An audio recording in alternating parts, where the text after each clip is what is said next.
Welcome to Saravanas kitchen. இன்றைக்கி நம்ம இடியாப்பத்துக்கு குருமா எப்படி ரெடி பண்ணுறதுன்னு பார்க்கலாம். சும்மா அட்டகாசமாக இருக்கும், ட்ரை பண்ணி பாருங்கள்.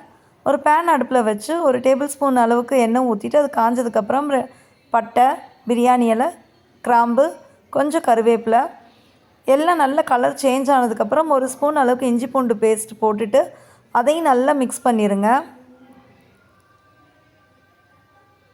2 பெரிய வெங்காயம் பொடி பொடியாக நறுக்கி போட்டிருக்கேன், அதையும் நல்லா மிக்ஸ் பண்ணிடலாம். வெங்காயம் நல்லா வதங்கி வரணும். ஒரு சின்ன சைஸ் தக்காளி பழம் வெட்டி போட்டிருக்கேன்.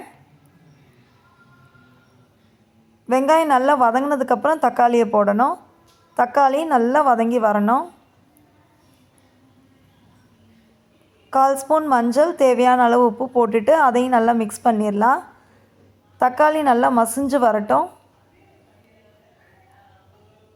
இதுக்கிடையில் நம்ம தேங்காய் அரைச்சிடலாம். 1/4 கப்பு போல் தேங்காய், 2 பச்சை மிளகா, 1/2 ஸ்பூன் சீரகம், 1/2 ஸ்பூன் சோம்பு, கொஞ்சமாக தண்ணி ஊற்றிட்டு இப்போ நம்ம அரைச்சி எடுத்துடலாம். இதை நல்லா அரைச்சாச்சு. இப்போ பாருங்கள், தக்காளி இன்னும் அங்கங்கே முழுசாக இருக்குது. அதை நல்லா நசுக்கி விட்டுட்டேன். மறுபடியும் கொஞ்சம் நேரம் வேக வச்சிடலாம்.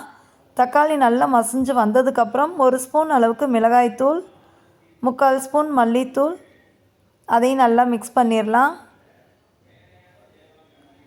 வெங்காயமும் தக்காளியும் நல்லா வதங்கி வந்ததுக்கப்புறம் தான் மசாலா பொருள்கள்லாம் போடணும். அதை ஒரு தட்டு போட்டு மூடி வச்சிடலாம். நல்லா வெந்து வரட்டும். பாருங்கள், நல்லா வெந்துருச்சு. இப்போ நம்ம அரைச்சி வச்ச தேங்காவை உள்ளே சேர்த்துடலாம்.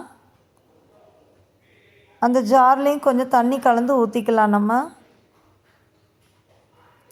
இப்போ அது எல்லாத்தையும் நல்லா மிக்ஸ் பண்ணி விட்டுறலாம். நல்லா கலந்து விட்டுட்டு இதை ஒரு தட்டு போட்டு மூடி வச்சிடலாம். கொஞ்சம் நேரம் கொதிக்கட்டும்.